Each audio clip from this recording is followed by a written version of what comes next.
Najlepša hvala. Najlepša hvala kolegici, izredni profesorici, doktorici Nataši Pirih Svetina, ki poučuje na Filozofski fakulteti Univerze v Ljubljani na oddelku za slovenistiko. Če bom kaj narobe povedala, me Nataša potem popravi. In vsaj, kar jo jaz poznam, se že leta ukvarja slovenščino kot tujim oziroma drugim jezikom in tudi na tem področju raziskuje. Mislim, da je veliko naredila na tem področju, tudi za prepoznavo slovenščine, ne samo kot materinščine, ampak, kot sem prej rekla, drugega tujega jezika. Ukvarja pa se tudi z eno novo obliko pomoči učenja slovenščine, ki je namenjena študentom, o tem bo vsekakor povedala več sama, ki se imenuje Leto plus. Izvoli, Nataša. Najlepša hvala. Hvala vodji našega projekta Jeziki štejejo, Karmen Pižoran, za tole predstavitev in seveda predvsem za povabilo, da smem tole pozno popoldne preživeti v vaši družbi in že vnaprej zahvala tudi vsem vam, ki ste se priklopili na Zoom, kljub buhtečemu, cvetočemu, toplemu pomladanskemu popoldnevu. Res je, danes bi si želela v okviru teh tedenskih pomenkov spregovoriti dejansko o tistem delu, s katerim se sama srečujem vsakodnevno, pa mi dovolite, da za začetek najprej podelim z vami svoj zaslon. Naslovila sem v celoti ta svoj prispevek kot večjezična skupnost mednarodnih študentov na Univerzi v Ljubljani in učenje slovenščine in primer Leta plus. Zamislila sem si nekako takole, da bi to svojo predstavitev nekako razdelila v grobem na 3 dele. Najprej bi si želela nekaj povedati o jezikih v okviru projekta Jeziki štejejo, zato da bi svojo temo kar čim bolje nekako povezala tudi z našim projektom. Potem bi mogoče nekaj besed namenila Univerzi v Ljubljani kot večjezični skupnosti in predstavila delovanje Leta plus v njenem okviru in pa potem v 3. delu nekaj dilem, izzivov, pred katerimi je Leto plus. Sproti pa bom poskušala, glede na to, da vas kar nekaj prihaja, pač tudi iz izobraževalnih ustanov na drugih ravneh, se pravi poduniverzitetno, bom poskušala ta vprašanja, probleme, dileme povezovati, ali pa mi boste vi to pomagali povezati, tudi z vašim delovanjem. Vseskozi sem odprta seveda tudi za vaše vprašanja, komentarje, tudi kritike. Če sem sproti kaj porodi, lahko dvignete roko. Če ne bom videla, se lahko tudi oglasite, zapišete morda v pomenek. Seveda je pa 4. točka današnjega programa pa namenjena prav klepetu ob temah ali pa mogoče ob mislih, idejah, ki se vam bodo porodile ob mojem pripovedovanju. Zdaj, tale grafika na tem uvodnem diapozitivu je že eden od rezultatov dela na Letu plus. O njem bom majčkeno več povedala takoj v nadaljevanju.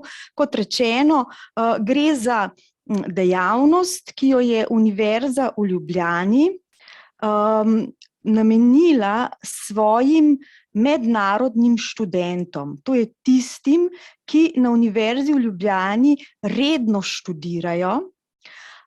Torej, ne gre za izmenjavne ali Erasmus študente, ampak gre za redne študente, ki so na študij na Univerzo v Ljubljani prišli od drugod, iz drugih držav. V okviru Leta plus potekajo najrazličnejše dejavnosti, primarno je pa seveda učenje slovenščine.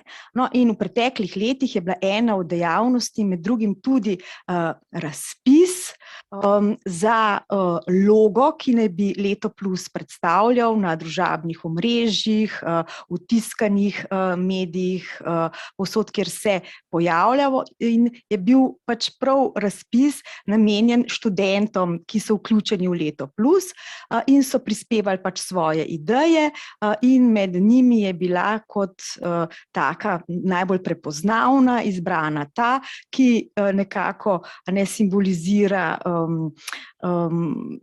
Slovenijo, nekako relief Slovenije in s temle pluskom Leto Plus. Kaj zdaj je Leto Plus? Leto Plus je modul, ki ga je, kot rečeno, Univerza v Ljubljani namenila kot pomoč mednarodnim študentom v njihovem prvem letu študija v Sloveniji, zato da bi se lažje vključili v študijski proces po eni strani in po drugi strani, da bi se z znanjem slovenščine nekako lažje vključili tudi v našo družbo. V okviru tega modula jim je študentom omogočeno brezplačno učenje slovenščine, in sicer 60 kontaktnih ur v prvem semestru in 60 kontaktnih ur v drugem semestru. Hkrati, s tem, ko se učijo slovenščino, pa morajo upravljati tudi obveznosti znotraj svojega študijskega programa. In če so uspešni pri učenju slovenščine in da ob koncu študijskega leta dosežejo ob učenju slovenščine najmanj 6 kreditnih točk, iz svojega programa študijskega pa 24 kreditnih točk, imajo možnost, da lahko svoje prvo leto študija v Sloveniji podaljšajo oziroma nekako raztegnejo še za eno leto.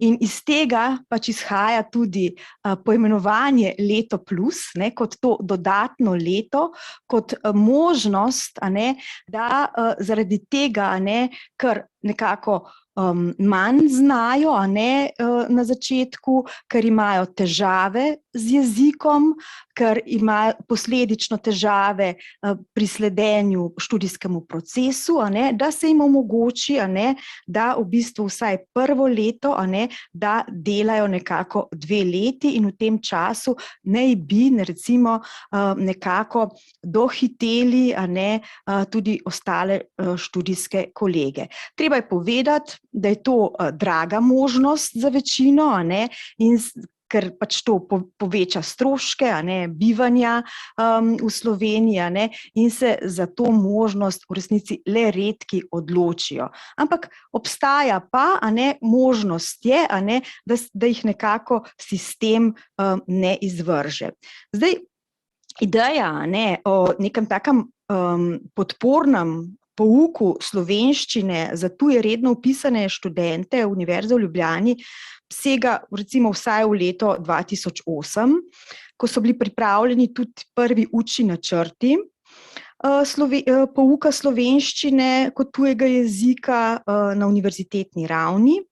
Učni načrti so bili potem akreditirani v programu enopredmetne slovenistike leta 2013 in takrat smo tudi nekako začeli s poskusno izvedbo takega poučevanja slovenščine. V letu 2014 smo imeli tako recimo prvih 35 študentov in potem smo vsako leto izvedli več teh skupin. Leta 2016 poleti je pa Ministrstvo za izobraževanje, znanost in šport objavilo razpis projekta z naslovom Izboljšanje procesov internacionalizacije slovenskega visokega šolstva. In Univerza v Ljubljani je takrat v sklopu tega projekta pridobila sredstva, s katerimi se je potem dejansko zaštartalo to Leto Plus. Zdaj, tole v okvirčkih oziroma v oblačkih bodo nekatere ali pa večino mojih diapozitivov spremljale tudi izjave naših študentov in to tako, kot so bile zapisane, bodisi v njihovih domačih nalogah, bodisi v odzivih, v evalvacijskih poročilih in podobno, ne. Mogoče tale prva vredna komentarja, ne, v okviru predmeta slovenščina kot tuji jezik, sem se naučila veliko jezika in če poznate jezik, lažje se je učiti, no. In učenje je tisto, zaradi česar smo mi tukaj. Tukaj pomeni na Univerzi v Ljubljani, pomeni v Sloveniji, pomeni med vami. Zdajle mogoče še en kratek ekskurs, teh bo več v mojem izvajanju, namreč smo tukaj, smo vaši in ti študenti ne želijo, recimo, so sami izrazili, da ne želijo biti poimenovani tuji študenti.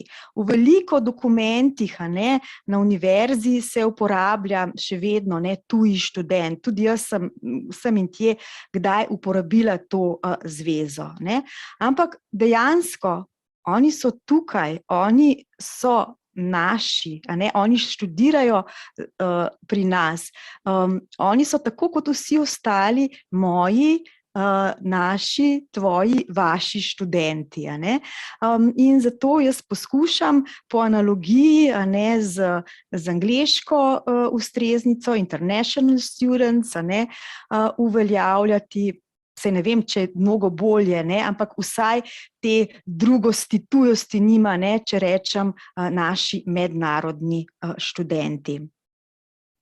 Mogoče še en taka izjava, ki ilustrira to delovanje Leta plus. Zdi se mi, da lektorat, to je ta pouk slovenščine v okviru teh 120 ur, tukaj na prosojnici omenjenih, zelo pomaga dobiti osnovno znanje o jeziku. Učitelji pa se lahko prilagodijo na vsak študent in sem jaz vedno dobila pričakovano pomoč in sodelovanje.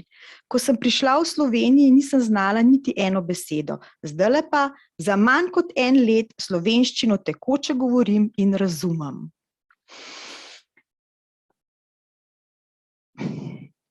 Zdaj pa potemle vseeno nazaj k prvi točki, o kateri sem želela govoriti. Želela sem nekako začeti pri našem projektu Jeziki štejejo in se ob tem vprašati dejansko, kateri jeziki zares štejejo.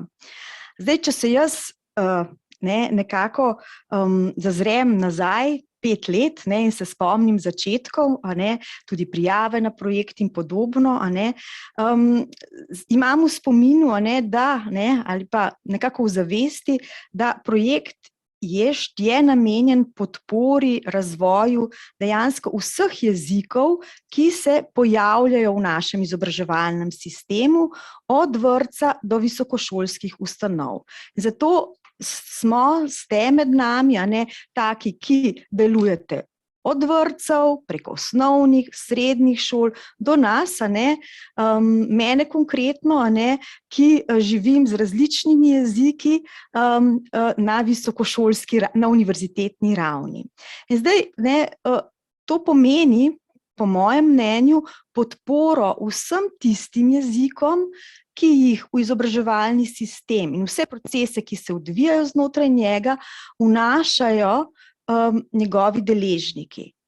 Se pravi, naši študenti, mi kot učitelji, pedagoški kader, vsi zaposleni v izobraževalnem sistemu, tudi podporno osebje, strokovni delavci, na nižjih ravneh, pa seveda tudi starši. Do teh pač pri nas večinoma nekako nimamo dostopa, ampak na nižjih ravneh pa zagotovo. Se pravi, vsi jeziki, ki jih vsak posameznik prinese s seboj, se pravi celotni njegov jezikovni repertoar, njegova plurilingvalnost.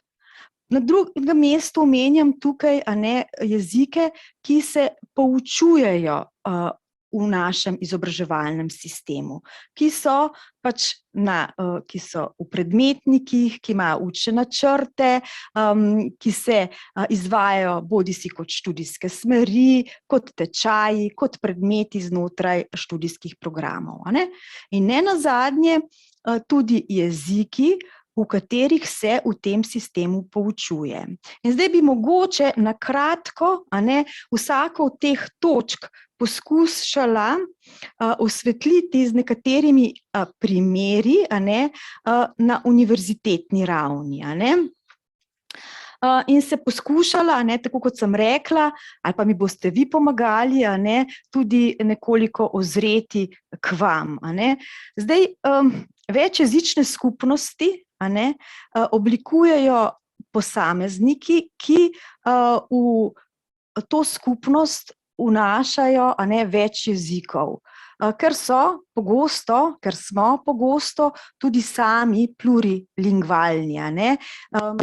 Imamo svoje jezikovne repertoarje, nekako sestavljene iz različnih jezikov. In se pravi, pri nas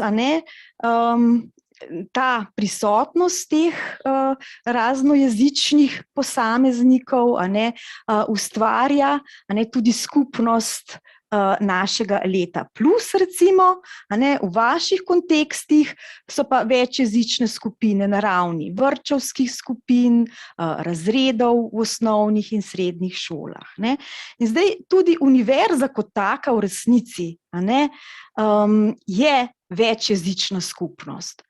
Nenazadnje zato, ker se vanjo, tudi zaradi tega, ker ima tako strategijo razvoja, se vanjo iz leta v leto vključuje več študentov iz tujine. Recimo v lanskem študijskem letu je bilo med 40.607 študenti Univerze v Ljubljani vpisanih 3653 študentov iz tujine. V zadnjih 5 letih se te številke stalno povečujejo se, razen v zadnjih 2 covidnih letih, tudi številke izmenjavnih študentov, in to res daje nek vtis, nek pečat te večjezične akademske skupnosti. Zdaj, podatki so seveda primerljivi, tudi s podatki na nižjih ravneh šolanja. Recimo za slovenske srednje šole kažejo podatki, da so se vanje v zadnjih 5 letih vključevali dijaki iz 31 različnih držav. Potem v nacionalno evalvacijsko študijo o programih za vključevanje priseljencev v osnovne in srednje šole so bili recimo vključeni dijaki iz 15 različnih držav. In v nadaljevanju bom pa pokazala, iz koliko različnih držav smo pa recimo vključili študente z leta plus. Se pravi, to je zdaj ta moja ideja nekako o posameznikih s svojimi jezikovnimi repertoarji, ki tvorijo to našo večjezično skupnost na univerzi. Potem beseda pod drugo točko, jeziki, ki se poučujejo na univerzi. Jaz tukaj ne bi rada delala nobene reklame za filozofsko fakulteto, ampak ko sem šla recimo pogledat, sem naštela 32 različnih jezikov, ki so prisotni. Na različne načine seveda, nekateri v obliki tečajev, lektoratov, namenjenih študentom, potem so tukaj tudi tečaji namenjeni zunanji publiki.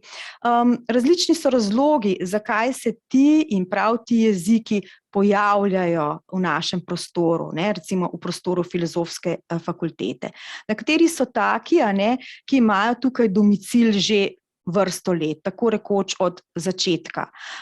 Pred kratkim so na Filozofski fakulteti obeleževali 100. obletnico prisotnosti češčine, recimo. Nekako so pričakovani, so tradicionalno prisotni v našem izobraževalnem sistemu. Logično se nekako zdi, da so med temi jeziki tudi sorodni, sosedski, bližnji jeziki, jeziki priseljencev. Nekateri jeziki so v tem trenutku moderni, celo modni, aktualni, globalni, nekateri med njimi so pa morda bolj kot ne naključno prisotni. Zato, ker se je v določenem trenutku, v pravem trenutku, na pravem mestu znašel kakšen človek, nosilec kakšnega jezika, se pravi govorec tega jezika kot prvega jezika, je imel energijo, je imel voljo, so bile okoliščine take in so nekatere stvari zacvetele. Včasih se je zgodilo tudi tako, da se je kakšen študent, ki je prišel od kod, po nekaj letih prekvalificiral, recimo, in postal učitelj kakšnega jezika. Recimo, mogoče anekdotično slišala sem, da je bila katalonščina kot lektorat med drugim vzpostavljena tudi zaradi tega, ker so izmenjavni študenti, ki so hodili na izmenjavo, se pravi slovenski študenti, ki so hodili na izmenjavo v Barcelono, izrazili potrebo po znanju katalonščine, ker jim kastilščina, španščina, ki so se do takrat učili, za funkcioniranje v tistem okolju, se pravi tam na univerzi v Barceloni, ni zadostovala. In tukaj zdaj imamo neko zrcalno sliko, zakaj recimo je potrebna tudi slovenščina, za izmenjavne, kaj pa šele za redne študente, ki prihajajo od drugod k nam. Ker pač tisti jeziki, ki jih sami obvladajo, za študij in za življenje pri nas nekako ne zadostujejo.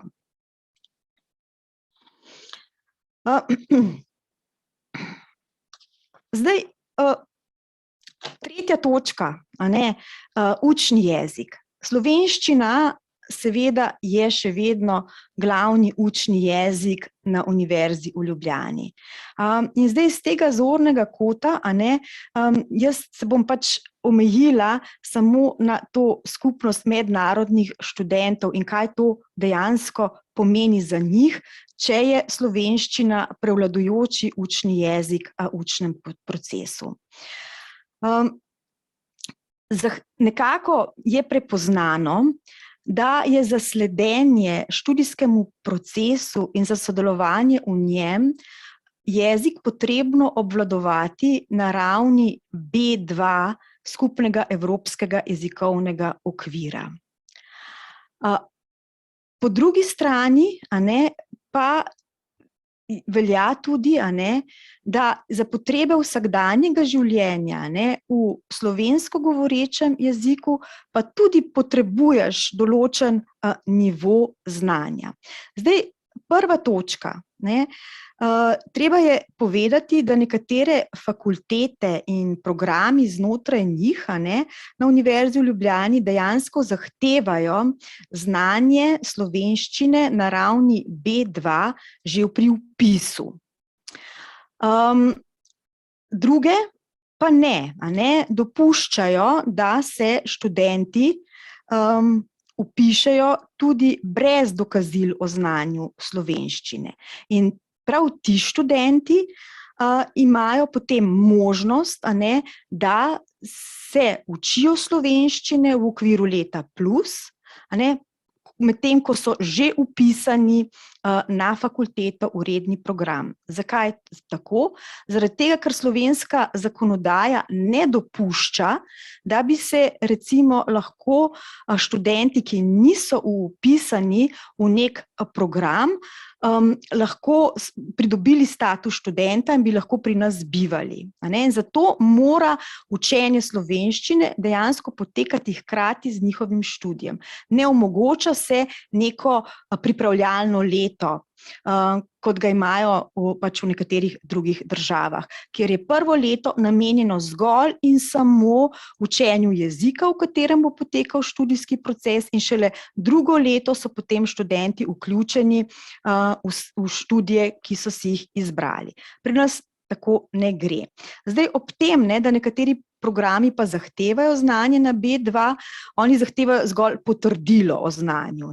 In se je že tudi zgodilo, da se je potem izkazalo, da tudi kdo, ki je imel to potrdilo, ki si ga je kakorkoli že pridobil, dejansko ni znal in so potem prosili, če bi se lahko vseeno vključil v leto plus. Ampak ne gre, ker je bil tak sklep senata, omogočeno je torej res samo tistim, kjer so pač to možnost nekako prepoznale tudi fakultete.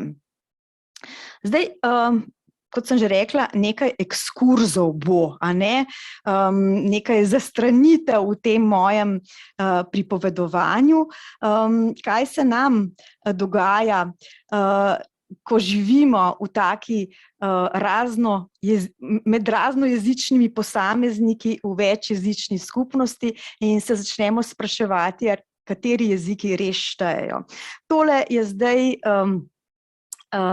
en kratek odlomek iz dopisovanja, ki se je razvilo prejšnji teden, ko je bila na fakulteti komisija za dodiplomski in magistrski študij in so obravnavali prošnjo študentke, ki je pred pisanjem svojega zaključnega dela magistrske naloge na oddelku za geografijo.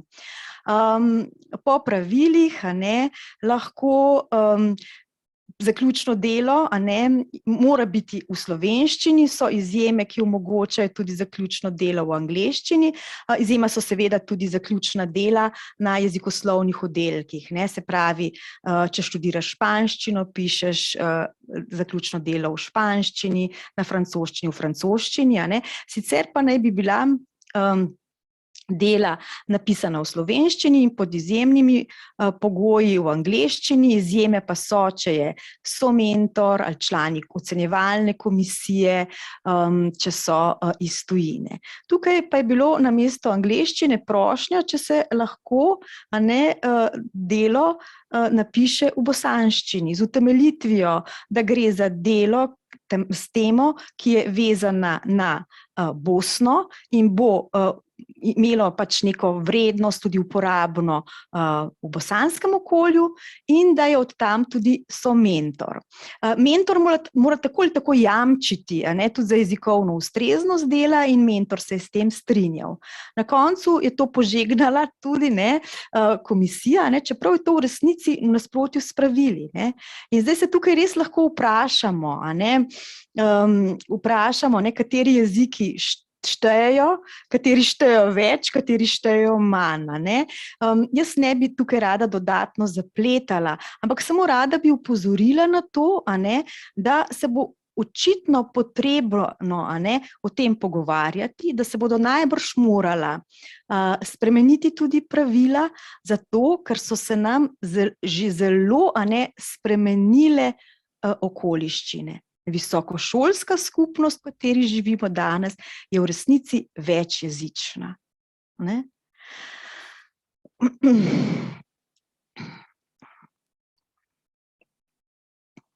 Zdaj pa v bistvu res nazaj k letu plus.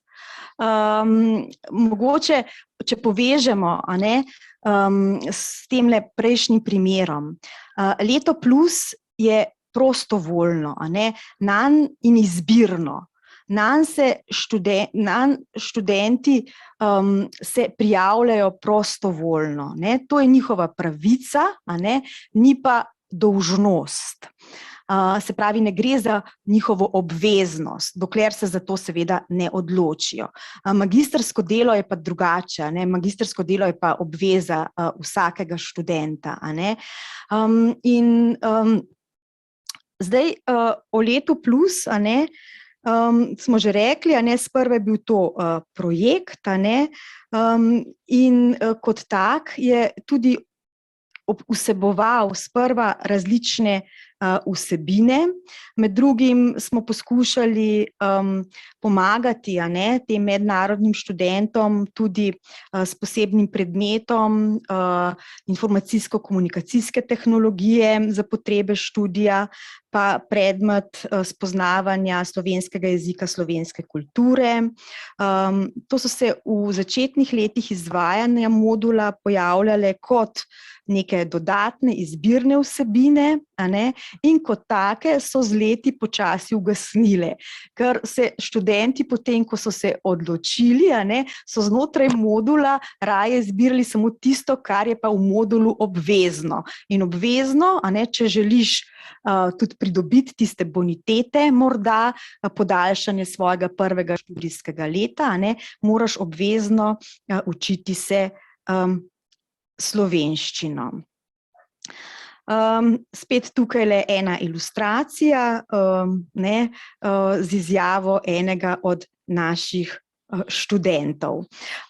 Naslednji diapozitiv je ostal iz neke prezentacije v mednarodnem okolju, pa da bom še jaz tukaj izpadla bolj raznojezična, kaj to pomeni, če se študent odloči za učenje slovenščine v okviru tega leta plus. Kot rečeno, študira na svojem študijskem programu, zraven se uči slovenščino 3 do 4 ure na teden oziroma 3 ure v razredu, 1 ura je pa še dodatnih dejavnosti. In med temi dodatnimi dejavnostmi jim ponujamo od vaj, fonetičnih vaj v fonolaboratoriju do recimo ekskurzij, pohodov, obiskovanja kulturnih prireditev, ogledov filma in podobno.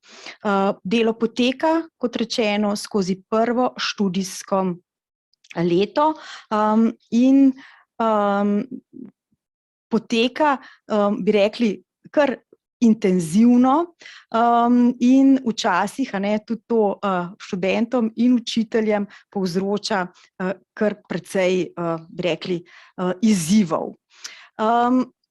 Tole, mogoče se ne vidi najbolje, ko smo prej govorili o mednarodnosti, pa o učencih, ki se vključujejo v osnovno šolo, pa v srednjo šolo iz različnih držav.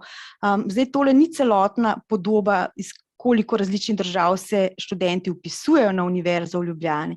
Tole je samo, koliko študentov in iz koliko različnih držav se je vpisalo v zadnjem študijskem letu v leto plus.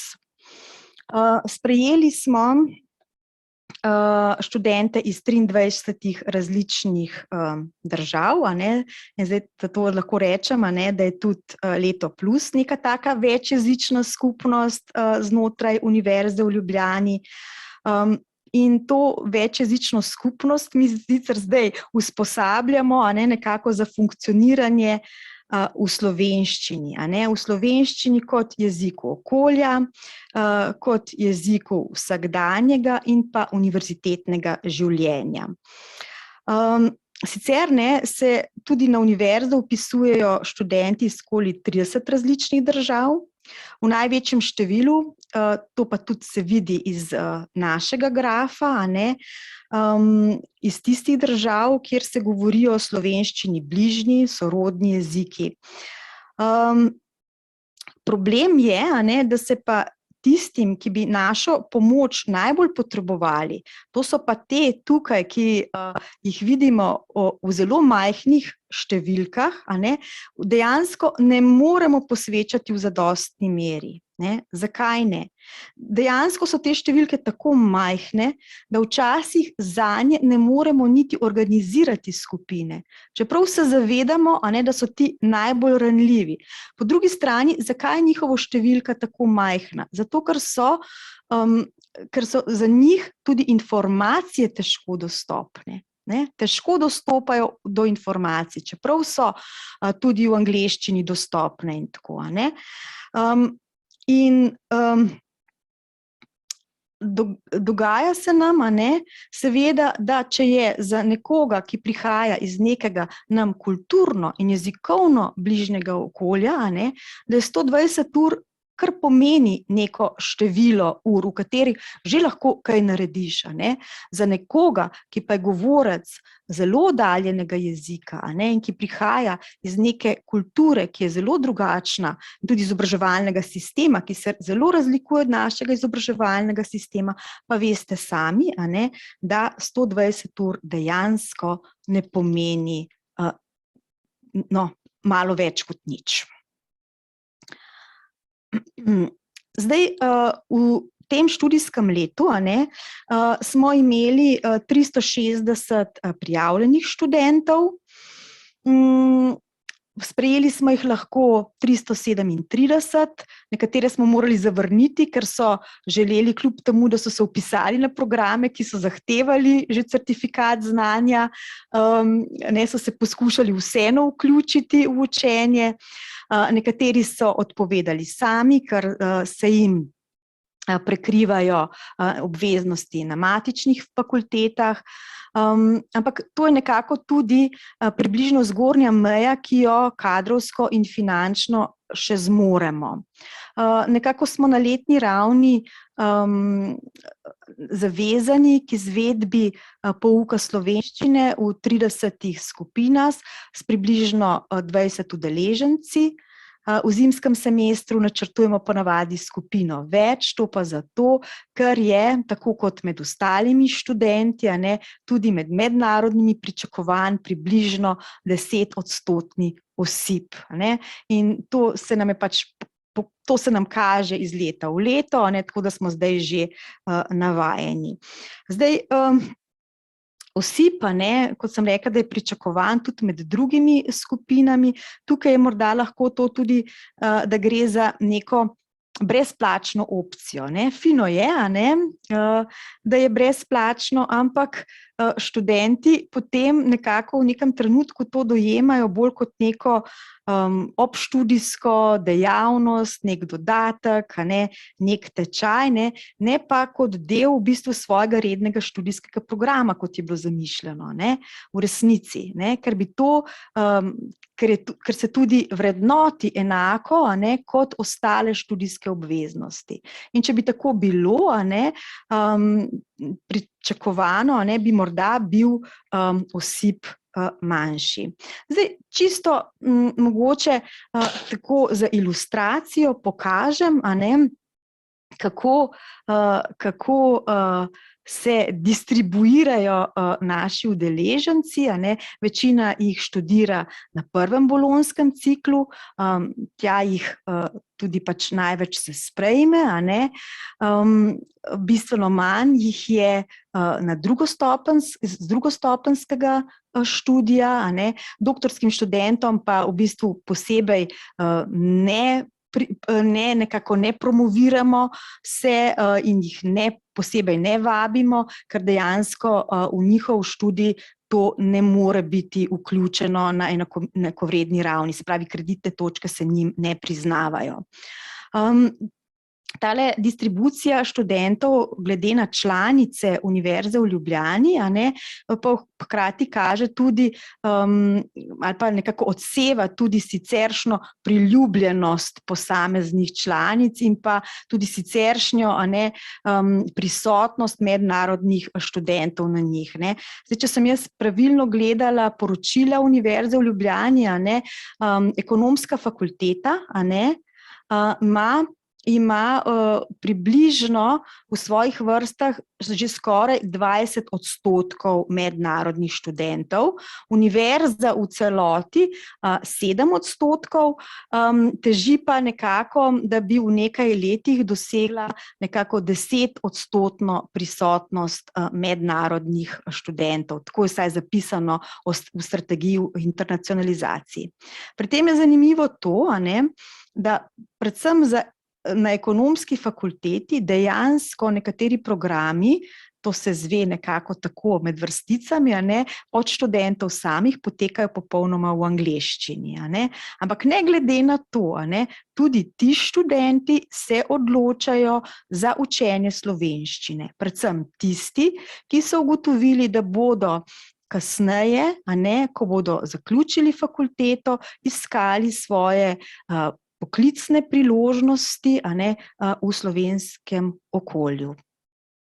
Veliko študentov prihaja z fakultete za računalništvo in informatiko. To je fakulteta, ki je med mednarodnimi študenti zelo priljubljena in na to fakulteto prihajajo tudi zelo dobri študenti. Jaz med svojimi, pač tistimi, ki obiskujejo pouk pri meni, predvsem recimo opazim, jih je veliko iz Makedonije, to so taki sami zlati maturanti, zmagovalci različnih matematičnih, računalniških tekmovanj iz logike in podobno. Tradicionalno potem s filozofske fakultete in s fakultete za družbene vede. Sicer pa se po letih nekako želje mednarodnih študentov tudi spreminjajo, kdaj so kakšne fakultete naše bolj popularne, kdaj manj. Recimo zdaj tukaj fakulteta za elektrotehniko, fakulteta za gradbeništvo in geodezijo in tako recimo vsake toliko tudi malo narastejo. Zdaj v tej pestrosti se pa skriva še nekaj, namreč mi v 120 urah, in to bom še kasneje še kot problem nekako izpostavila, lahko pokrijemo, glede na pač to vstopno raven, s katero prihajajo naši študenti do nas, res nekako take bazične tečaje slovenščine, neke vsakdanje slovenščine, slovenščine za vsak dan. Tukajle se pa v tem pestrem naboru fakultet skrivajo zelo različne potrebe, študijske potrebe, v bistvu zelo različni tudi strokovni jeziki, različna raba slovenščine na akademskem nivoju. Zdaj, ko študente sprašujemo, zakaj potrebujejo slovenščino, je pač precej izenačeno ravno to, da jo želijo in potrebujejo za študij in hkrati tudi za vsakdanje življenje. Manj za delo, čeprav potem v razredu opažaš, saj takrat, ko so možnosti dobre, da si velika večina teh študentov pomaga študentskim delom. Tudi eden od motivov, zakaj so prišli v Slovenijo, zato ker v njihovih državah, govorim predvsem o državah Zahodnega Balkana, študentsko delo ni urejeno in ponavadi možnosti za delo in za nek dohodek v času študija ni. Sicer je življenje pri nas dražje, ampak si lahko vsaj del sredstev za preživljanje zagotovijo tudi sami. Spraševali smo jih pa tudi, zakaj bi svojim kolegom priporočili učenje slovenščine, in to pa tukaj ilustrirajo te njihove izjave v oblačkih. Ugotovili smo, da ima veliko vlogo tudi socializacijski moment, da se ustvarjajo v okviru Leta plus take skupine, v katerih se oni medsebojno spoznavajo, najdejo se ljudje, ki sicer prihajajo iz istega mesta, pa seveda se prej niso poznali, pa se spoznajo tukaj. Ustvarjajo se neke interesne skupine, gre vsaj na začetku za ljudi s podobnimi težavami. Zdaj vi veste, kako je, ko dobite priseljenca otroka priseljenca v osnovno šolo, v srednjo šolo. Zdaj, tukaj si lahko mislite, tile moji so samo leto dni starejši od vaših maturantov, a ne? In imajo še bistveno več težav. Zakaj? Zaradi tega, ker so v novo državo, v novo okolje, v drugačen izobraževalni sistem prišli sami. Prej sem rekla, da staršev tukaj ne vključujemo, ker jih dejansko ni, ker so odsotni.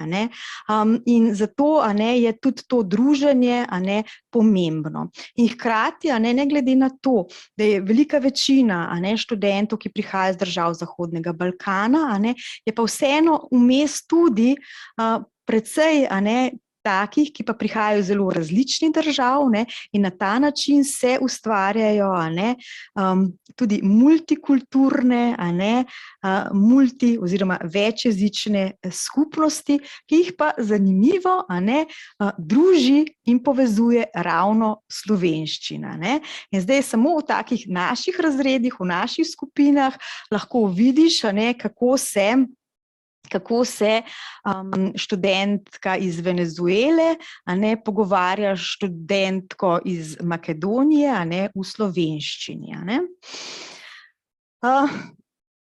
Moram povedati, da v zadnjih letih sicer zelo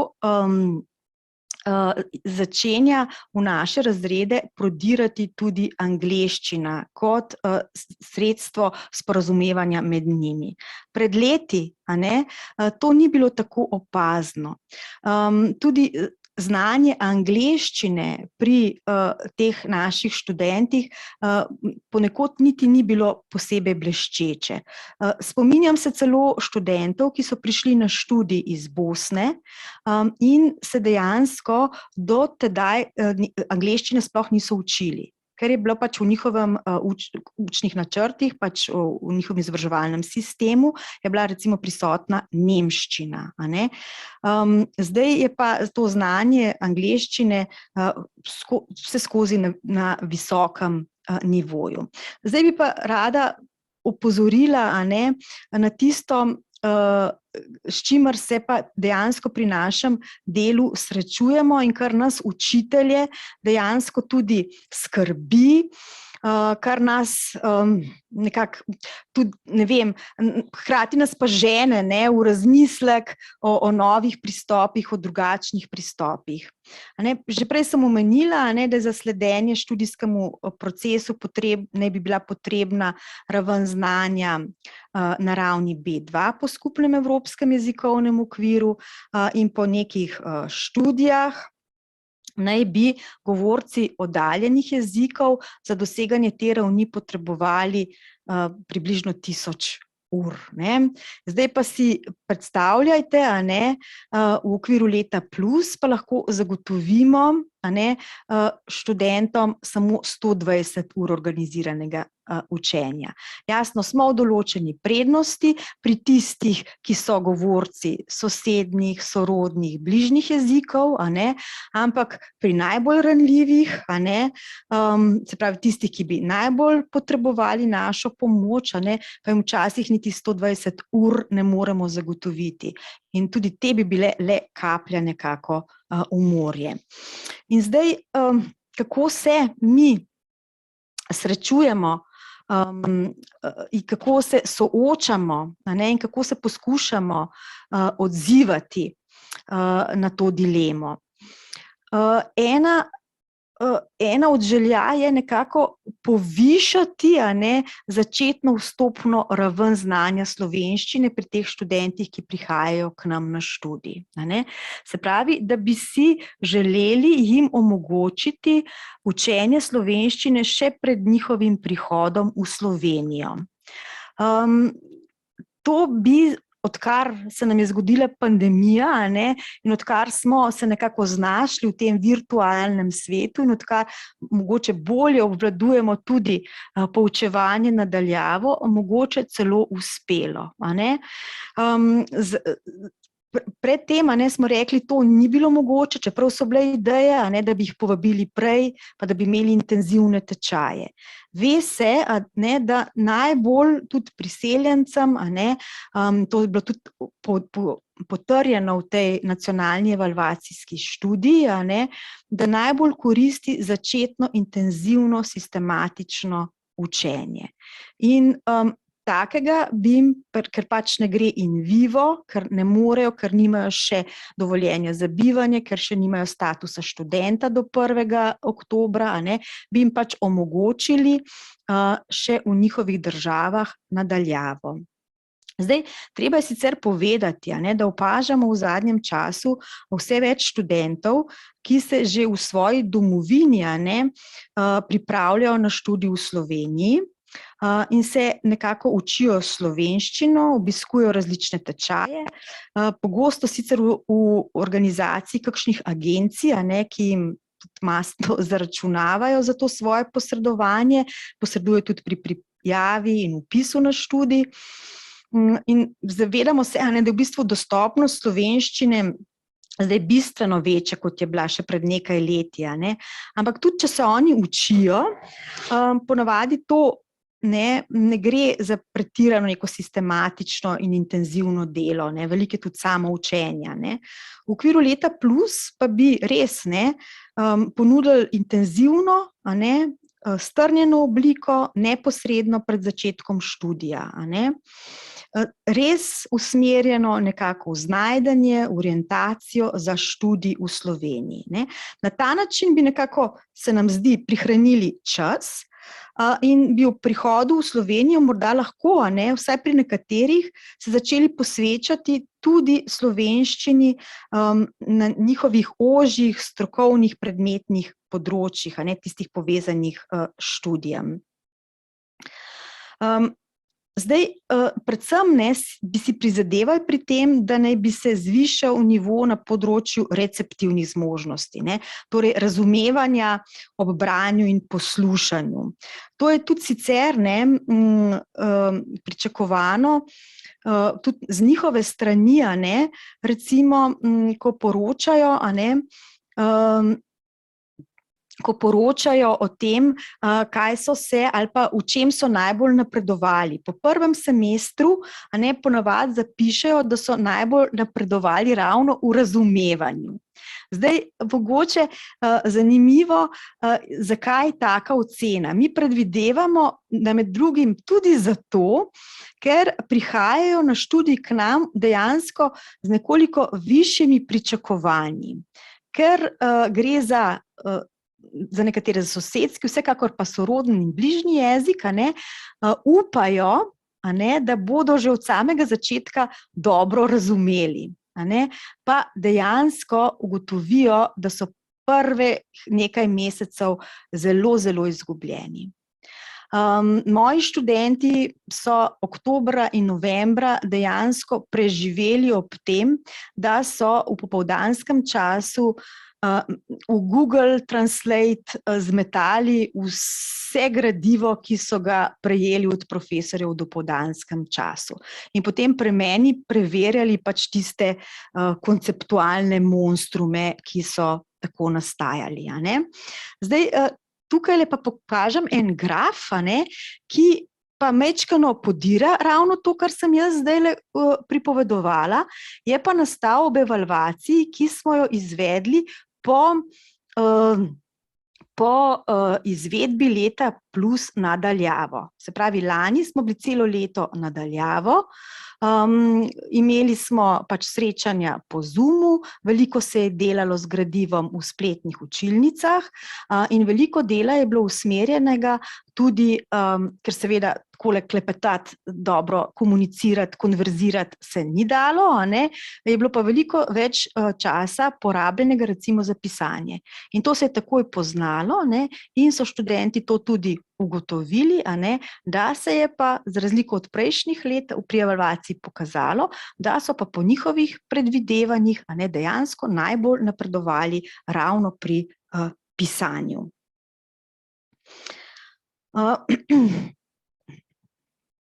Zdaj, zato, že v tem študijskem letu, ravno zato, da bi nekako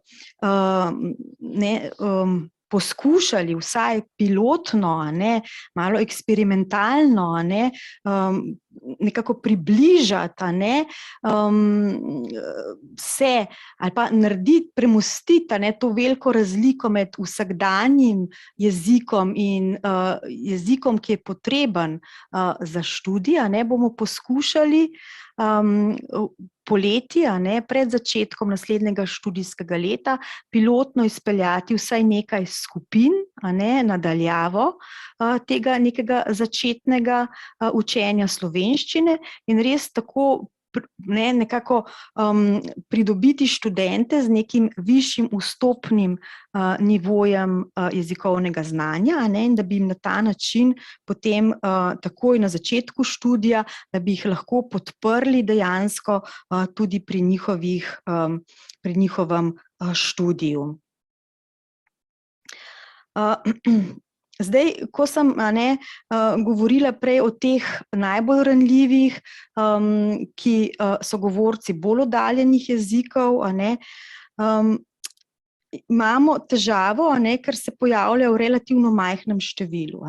Sicer imamo mi tudi metode in gradiva za poučevanje bolj oddaljenih govorcev, ampak problem je, ki ostaja, je pa še vedno premajhno število ur, in pa včasih tudi njihovo premajhno število. Zdaj, počasi bi se rada nekako približala koncu, Zdaj, to je pač ena smer razvoja, da bomo poskušali pokombinirati naše delo z nekim predhodnim intenzivnim tečajem, ki se je pač tudi, in to smo pobrali, ki se je tudi že na osnovno in srednješolski ravni izkazal kot najbolj učinkovit.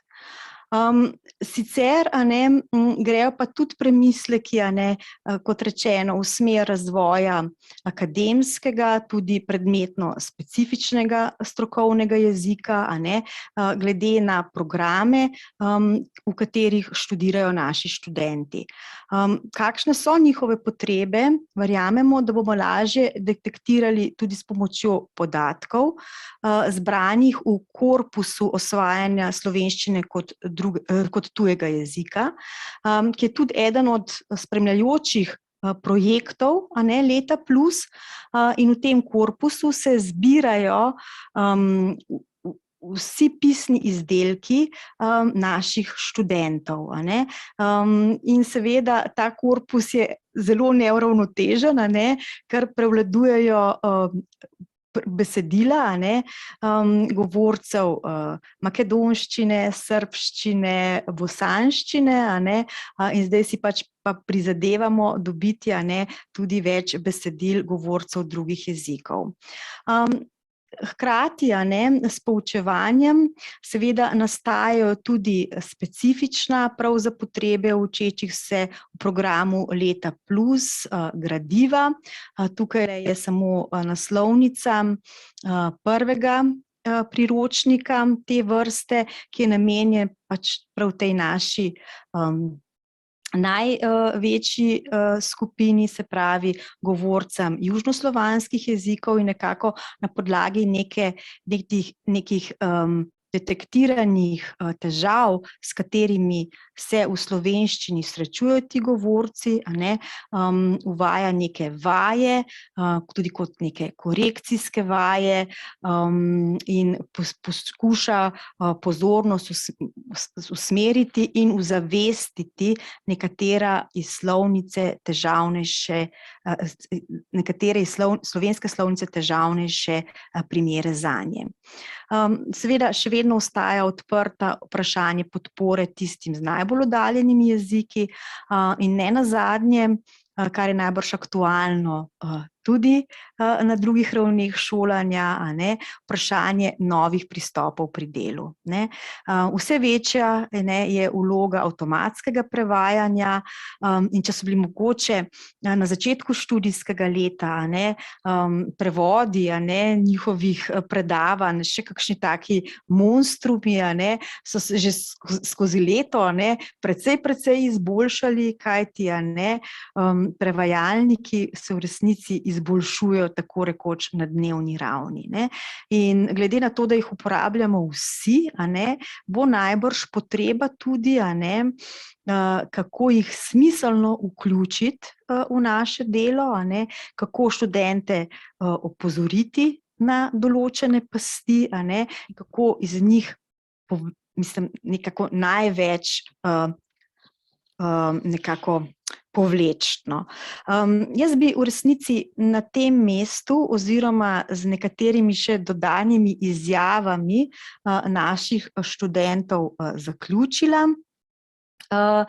Več o Letu Plus je dostopno na spletni strani Univerze v Ljubljani pod zavihkom Leto Plus. Informacije so dostopne v slovenščini, angleščini in hrvaščini. Pri pripravi tega prispevka pa sem uporabila tudi nekaj virov, ki sem jih tukaj navedla. Jaz se vsem skupaj zahvaljujem za pozornost in odpiram debato. Najlepša hvala, Nataša, za to zelo, lahko rečem, odlično strukturirano predstavitev z veliko novimi, zelo jaz, ki naj bi poznala Leto Plus, se ga vedno poslušam na sestanku, mislim, o tem govorimo na sestankih prodekanov, sem izvedela veliko novih informacij, na veliko vprašanj si odgovorila, hkrati pa pustila tudi kar nekaj odprtih, verjetno za vse nas, da skupaj s tabo razmišljamo. Pa kar prosim korajžno za vprašanje, mogoče tudi s kakšnimi rešitvami, ali pa mogoče to, kar vi doživljate na vaši ravni, pa mogoče kako bi pa mi na univerzi lahko to s pridom uporabili. Lepo prosim.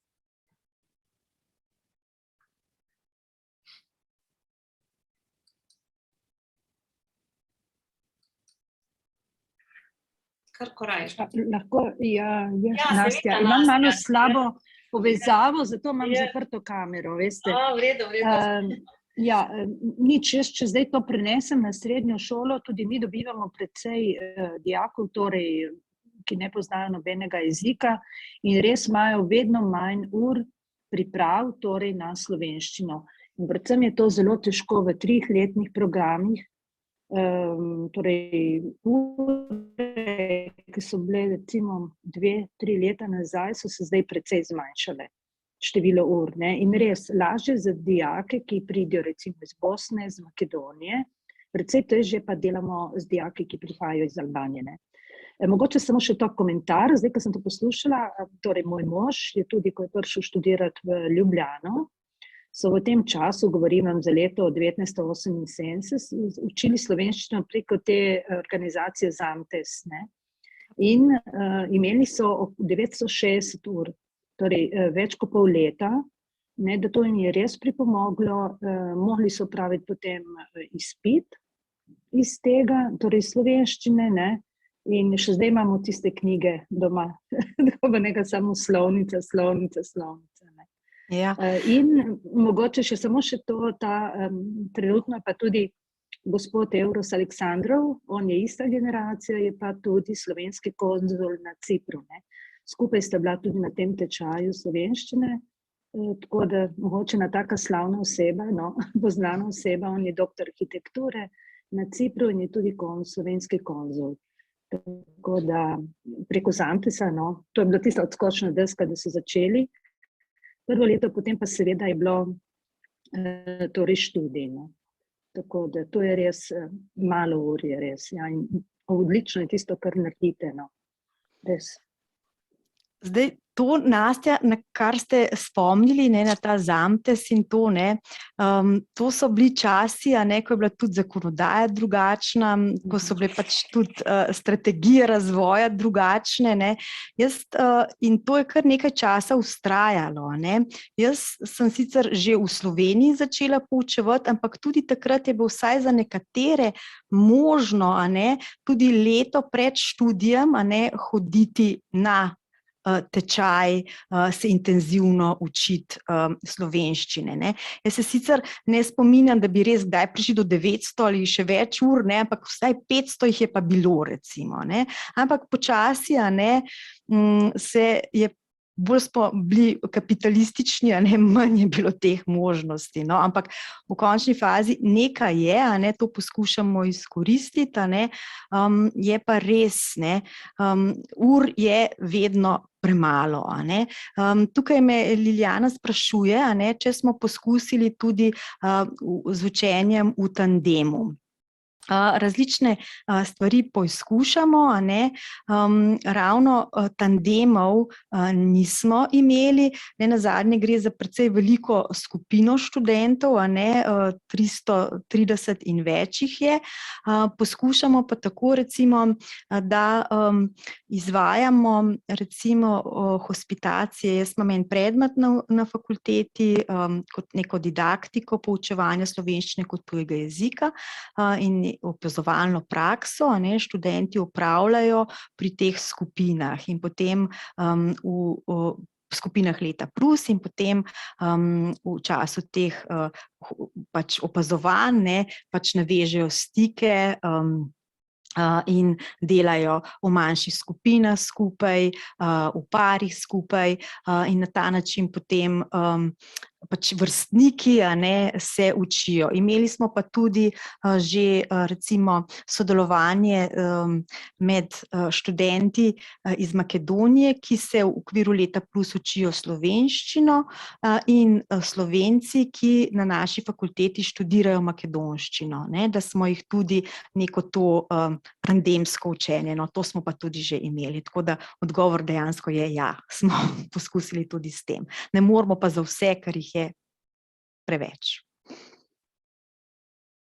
Ja, mogoče razmišljam zdaj v zvezi s tem tandemom, ker so pač obe dve v tem, na UL, pa je UL kar velika, da mogoče, če bi bolj, ne vem, da bi razširili, tudi še na, vi ste zdaj zajemali, ko bom rekla, iz vašega bazena na FF-ju, pa če bi mogoče še to razširili drugam, da bi mogoče tudi druge fakultete se vključile, da bi pa, čeprav je velika številka, ampak kljub temu, bi pa mogoče več teh tandemov, no. Ja, naša ideja je, da bi tako ali tako, v bistvu univerza po eni strani bolj organizacijsko morala, nekako povezati to dejavnost po eni strani, po drugi strani, bi pa morala se bolj sama, vsebina pa izvedba pa nekako zajesti v članice, njihove programe,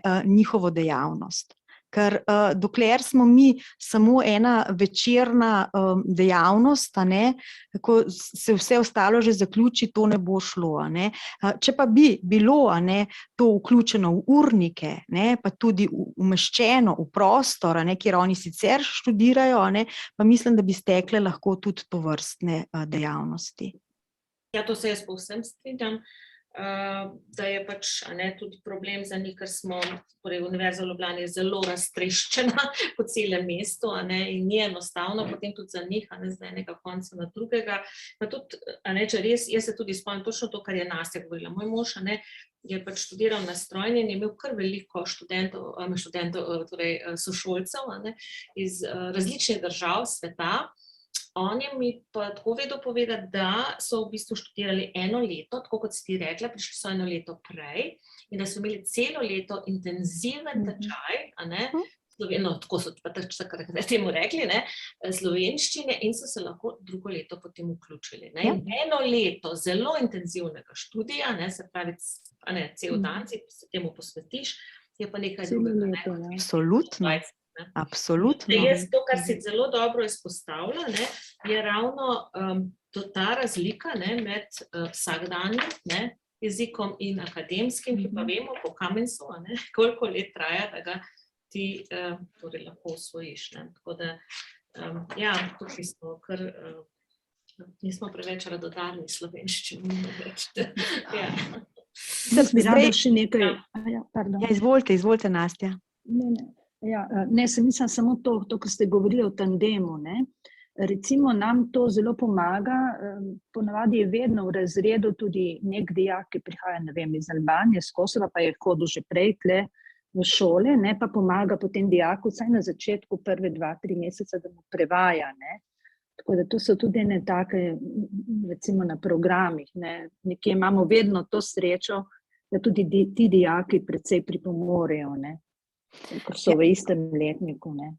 Na začetku, predvsem pri strokovnih predmetih je to najtežje. Samo mogoče tukaj je pa neka razlika mogoče med razredom, med delovanjem na osnovni pa srednji šoli in potem na fakulteti. Tukaj gre mogoče, tudi fakultete se med seboj zelo, zelo razlikujejo in študenti, ti moji mednarodni študenti tudi poročajo, ne. Na nekaterih fakultetah je solidarnost velika, se mednarodni študenti družijo s Slovenci, dobijo slovenske prijatelje, slovenske kolege, so prav te stvari tudi možne, a ne. Na nekaterih fakultetah so pa dobesedno getoizirani, a ne. In zdaj tukaj vsaj s tem, da jim pomagamo, a ne, pri neki tej vsakdanji slovenščini, a ne, upaš, poskušaš, da se bodo, in to pač tudi temi svojimi študenti, slovenskimi, ki jih nekako vabim v te skupine, a ne, da dobijo občutek, da lahko tudi komunicirajo s svojimi vrstniki, a ne. Zdaj vi, ko imate dijake, učence, a ne, v razredni skupnosti, vi lahko nekoga kar dobesedno pooblastite, mu date nalogo, a ne, da to počne, a ne. Na univerzi tega skoraj ne moreš, a ne, razen, ne, recimo, da uporabiš študente tutorje, a ne.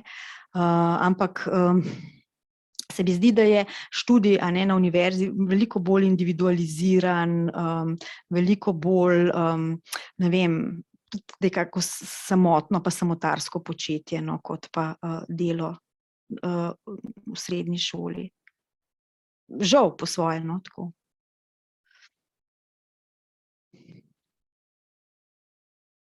Še mogoče kakšen komentar? Zdaj sem zračunala, v bistvu ima Univerza v Ljubljani 12,34% za leto 2021 je teh študentov, ki prihajajo z drugim jezikom, ne slovenskim, ne, študirati. Sem štela sem, veš, redne tuje študente, pa študente na izmenjavi, a ne, in to predstavlja malo več kot 12%, ne, tako da res je večjezična, ne, ampak se pa nikjer, pravzaprav ti študenti s temi svojimi jeziki ne pokažejo ali pa jih ne znamo njihove jezike vključiti, no, tako da imamo veliko dela, ja. Mi smo ravno to razmišljali, ja. Ja.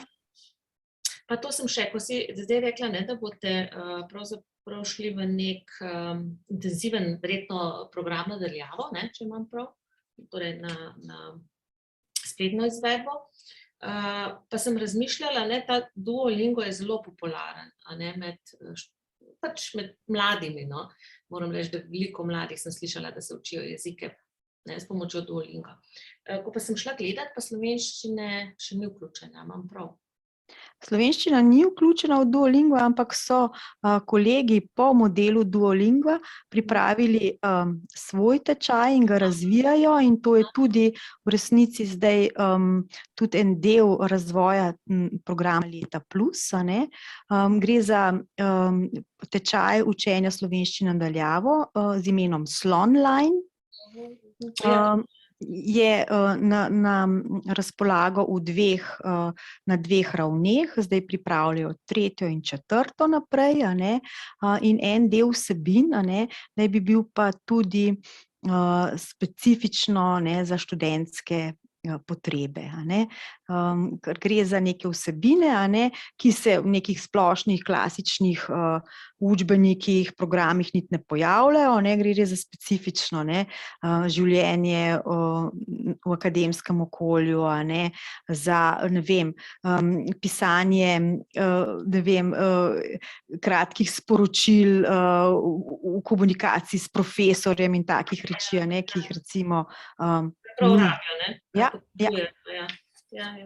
Ne, razmišljala sem pač, ja, vsekakor, ne, to je krasno, predvsem, ne, če razvijamo svoje, ampak za popularizacijo, ne, slovenščine bi bilo pa tudi dobro, ne, da bi nekako še Duolingo postal.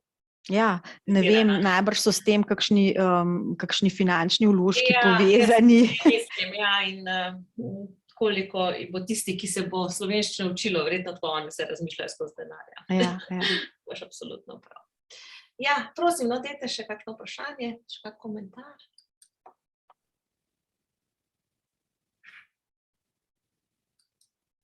Okay. Če pa ni, bomo pa prej zaključili, ne? Ja, tako, ja. No, najlepša hvala, res potem, če ni več vprašanj, komentarjev, Nataši za tole, no, za predvsem veliko odprtih, ne, dilem in razmisleka, ki si ga mora no, tudi dovoliti, ne.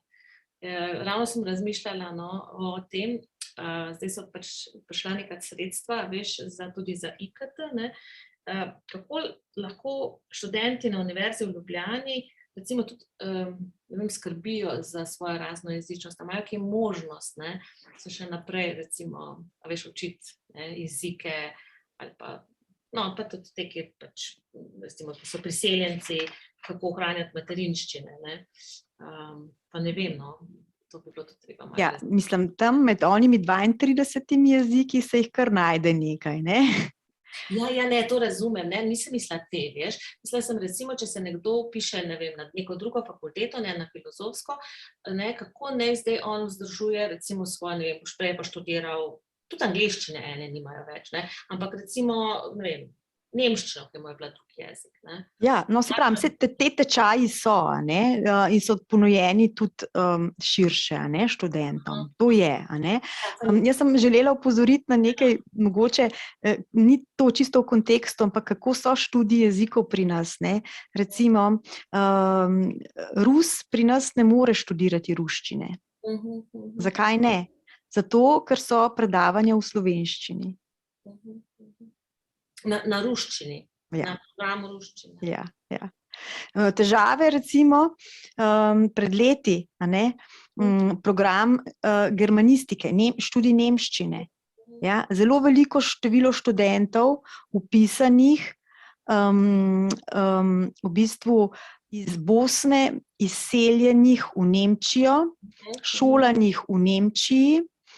Se pravi, njihov prvi jezik bosanščina, jezik pač šolanja nemščina, vpiše nemščino na Filozofski fakulteti v Ljubljani. In v prvem letniku ima slovensko-nemško kontrastivno slovnico. Pozabi. Slovenščina zanj ni jezik razen trgovine, urada za tujce, ne, ampak se pravi, ne moreš študirati v resnici. Ja, še te težave so. Ja, jaz še vedno, veš, mislim, da glede na 40,000 študentov, ki jih imamo, nimajo vsi možnosti, no, pač poskrbeti za svoje jezike, no, tako bom rekla, da je premalo, ne, ker filozofska ne more vse pokriti, ne, nikakor ne. Mislim, no, ne vem. In tudi, ne, seveda ne. Ja. Ampak se tudi slovenščine nimajo, ne? Saj to je zdaj pač to vprašanje, ne? Da nimajo nekih teh pač strokovnega pisanja, nekih takih stvari, ne? Imajo strokovne jezike druge, nimajo pa slovenščine, ne, recimo. Ja, ampak tudi, veš, na velikih fakultetah, ne, tudi vključno s tvojo in mojo, se dostikrat ravno jeziki so tisti, ki jih prve torej izvržejo iz programa, ne. In recimo, lansko leto sem se jaz edina borila, ne, zato da ne bi, ne, jeziki bili pač izvrženi iz programa, pa me ni nihče podprl. Je prav žalostna zgodba, kjerkoli pač to bilo. Ja. Ja. No, to se je na Filozofski fakulteti zgodilo že ob bolonjski prenovi, ne? No, ampak se Ja. je še naknadno potem, veš. Ja, še naknadno še enkrat. Tako da, ja, mislim, in nobeden na to ne pomisli, ne, ko enkrat, a veš, to odvržeš, izvržeš, ne, kaj. Nikoli več ne dobiš nazaj.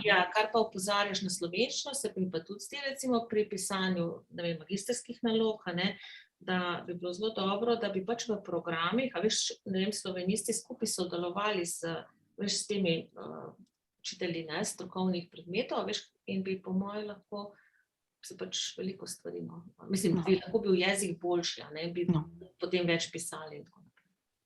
Ja, tu bi morali pač združiti moči, no, ki jih včasih ne znamo. Ja. In potem imamo vsi težave, ne, tako študenti kot mi, ne. Ja. Najlepša hvala še enkrat res Nataši, lep večer vsem, veliko zdravja in se vidimo naslednji teden. Naslednji teden pa nas čaka, Tina, kdo nas čaka naslednji teden? Doktor Fred Genesi. Ja, tako. Tudi znan lingvist, no, in vas res vabim, da ga bomo prisluhnete. Tako. Hvala Nataši še enkrat za to. Hvala za priložnost, lep večer vsem, lepo se imejte. Enako, Srečno, nasvidenje. Hvala.